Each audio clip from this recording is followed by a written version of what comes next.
team of Insforge, and we're building the backend for AI coding agents. What does it mean? Why we're doing this? It's because with all of those coding agents out there, coding actually becomes the easiest part.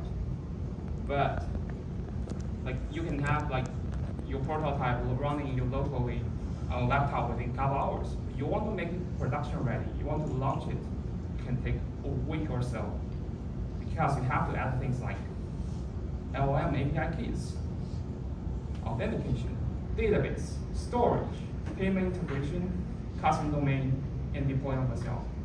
And all of these are not actual coding.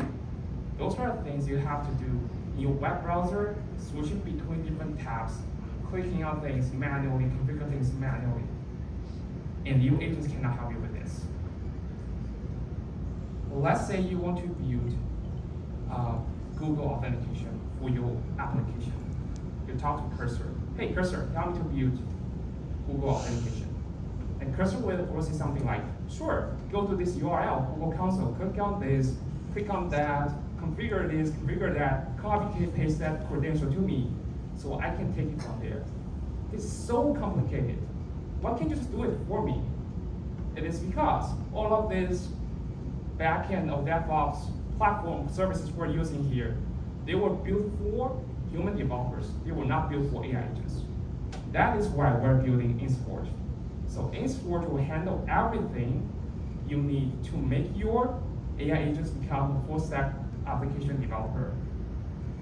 You just stay in your IDE, talk to your AI agents in natural language, what do you want to build, and it will connect to Insforge and configure a production-ready backend. Like the example here, just saying something like, help me to build Instagram clone. And then your AI agent will talk to Insforge and build authentication with Google login, email password login, tables in database, storage buckets in the database as well, within a minute. Next, our co-founder, Tony, will show us how Insforge works with live demo. Here, yeah.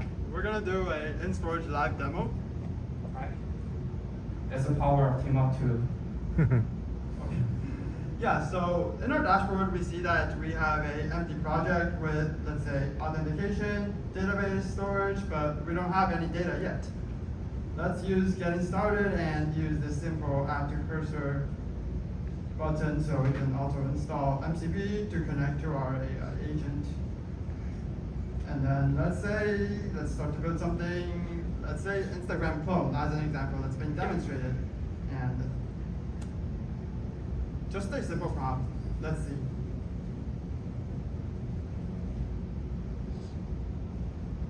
It starts to understand what it's trying to do by understanding the instructions to navigate Insforge.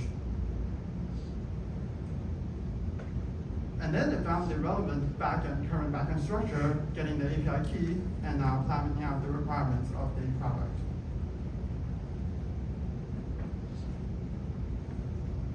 And we can see in the to-do list that it knows what to do. It knows what to create a username, bio, avatar, counts, profile table. It knows we need to create a post table. It needs to know we need to create a comments table.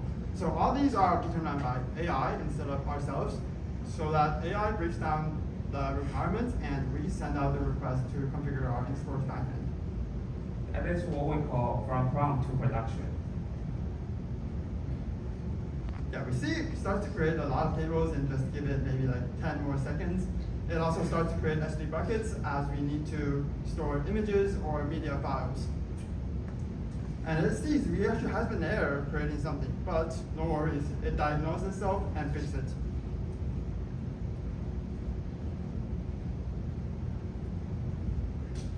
And at the end, it will start to configure our customer user journey by curling concept commands and make sure different tables and storage buckets integrates correctly. Okay, now meanwhile it's running, let's take a look at what's going on our dashboard. We have a database of comments, followers, likes, posts, and created, and we have a storage bucket of avatars, posts, and stories created. And we can give it a second. I actually built a second dashboard just to visualize what schemas actually got created. We see that, let's refresh this. we see that actually comments table, follows table, likes table, post table, profiles tables are all configured correctly. No more knowledge of primary keys, foreign keys, what is the default value, or hey, what is the reserved values and all that. These are all abstracted away. We just need a prompt, and then it can build all the tables. And based on the curl commands, it tries to input some different commands and see how different tables interact with each other. We have post table, we have likes table, we have followers, and we have comments. And to just also demonstrate, let's say, authentication, we can try to create an account, let's say with my own credentials. I'll say it successfully created the account. And looking at our database of our users, it successfully registered my account as a user.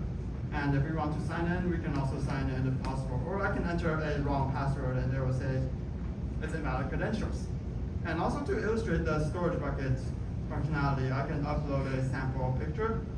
And it should be uploaded into the storage, this avatar. We can take a look. This is our avatar.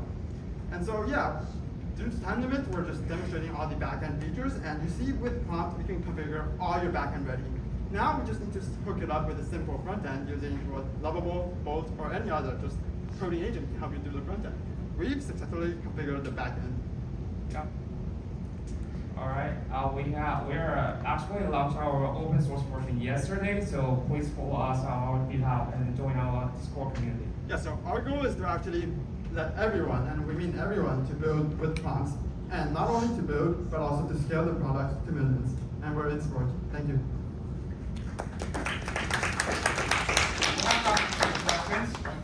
All right. I was just going to ask, like, as a non-technical person, as a business sales guy, I understood it like immediately, really, really quickly. So I was like, it's pretty cool. My question to you is that what is to stop other players, particularly like Lovable or anything like that, expanding into the back end for the ability to like code the back end and so just moat in that area? That's a really good question. I think there are two perspectives from that question. One is Lovable. Let's say Lovable. Actually, they announced they're going to have Lovable backend yesterday in their lab. But I'm going to use the analogy here. Lovable building an integrated end-to-end solution. It's like Amazon building Amazon Pay, but there's a lot of like merchants out there. They're using Stripe.